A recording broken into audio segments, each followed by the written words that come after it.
Hey, I'm Sam Peterson, author of 2 books, Chunky Transgender Junkie and Sugar, A Memoir of Craving. I'm an old gay trans man with bad teeth, and I love knives, and I'm not here to rate them or tell you about the newest, the latest, the bestest, the kapowest. I'm here to queerly share my queer love of knives with you. Like and subscribe. Alright, I hope that was gay enough. Hey everybody! Good to see you on this sunny day. It's sunny here. I have been fascinated by the designer Marcin Slysz, S-L-Y-S-Z, since I was lent the SpydieChef by my friend Eugene Krabs. I fell in love. One weirdo recognizes another weirdo, I guess. I just love it. I love it. So, despite some tension around the Spyderco brand, reach out to me personally if you want to hear my politics around this.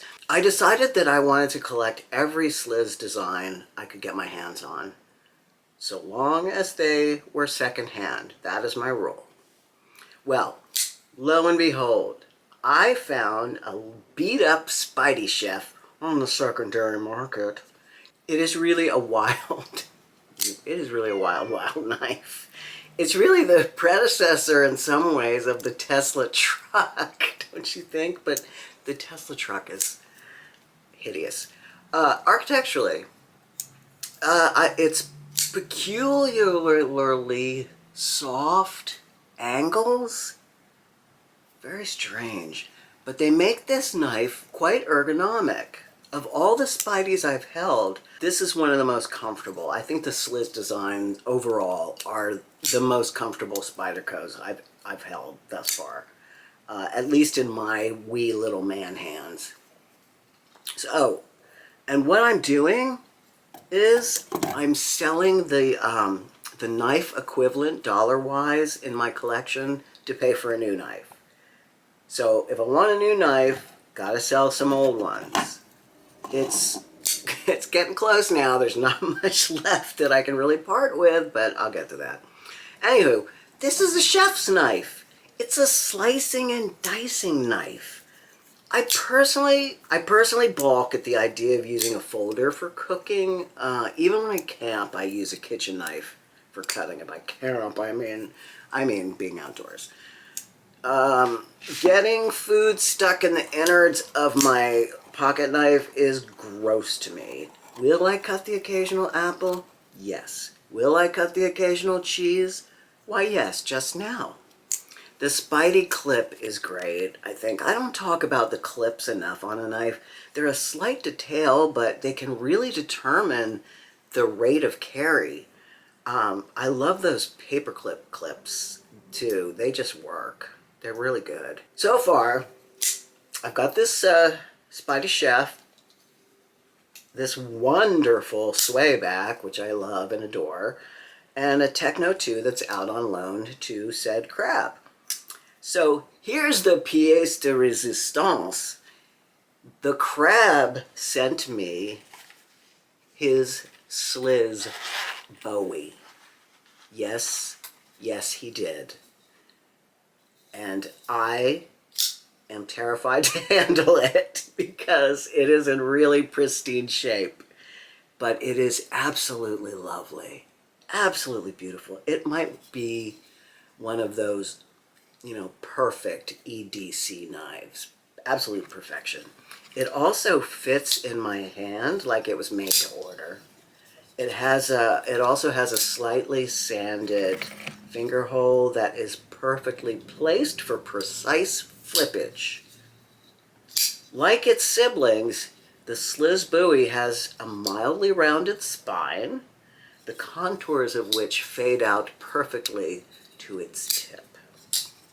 It is a large, flat ground blade that I'm guessing would be up to many a task. I, of course, will not know this firsthand until I procure one, because I'm not going to slice up bupkis with this. It's too nice.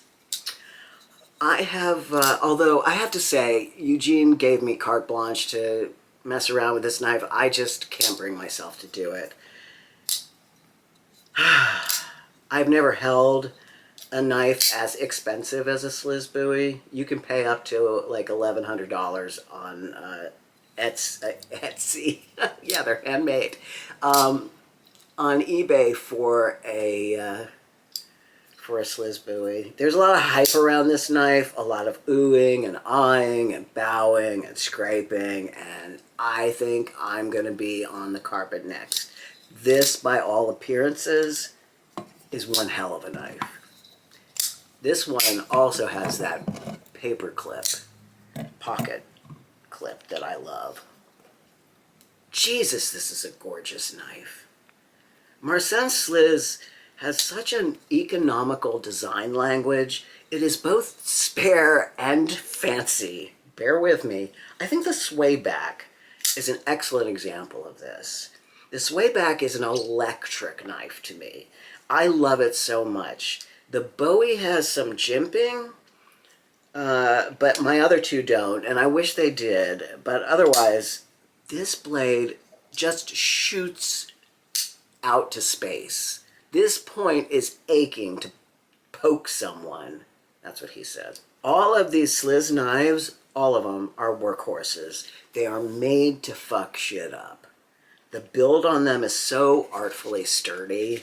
The action on the Bowie is nice. It's knife. The action on the Bowie is nice, but these are not action-focused blades. These transcend the things that I typically enjoy in a knife, and that is its flippability, its action, the range of deployment. These Slysz knives, they don't satisfy those needs necessarily. What they do satisfy, however, is a deep and complex satisfaction of physical perfection, of holding something intimately in your hands that is exceptionally well built. These knives, to me, Sam Peterson, are gems. Now, from the sacred to the profane, I bought another Vosteed Raccoon. Hang on, where is it? I forgot it. Yes, I love this guy. This is a very good $70 knife. Not exactly budget, but under 100 bucks. This, like the Kaiser original, is the epitome of a pocket knife. If you look under pocket knife in the dictionary, you'll find this knife. But I like it much better than the original, which is a tad short for my satisfaction. If you know what I mean, and I think you do. I had a Vosteed Ultim and stupidly sold it. I am a dumb dummy. Anyway, this here knife here is in lovely powdered aluminum with Nitro V steel. And I believe it is Nitro V. Blah, blah, blah. Yep. And, oh, and the Bowie is M390. And the Swayback is CTS-XHP, and the Chef is LC200N for its ability to get wet and not rust. There, I did it. I love you. Happy fall. Bye-bye.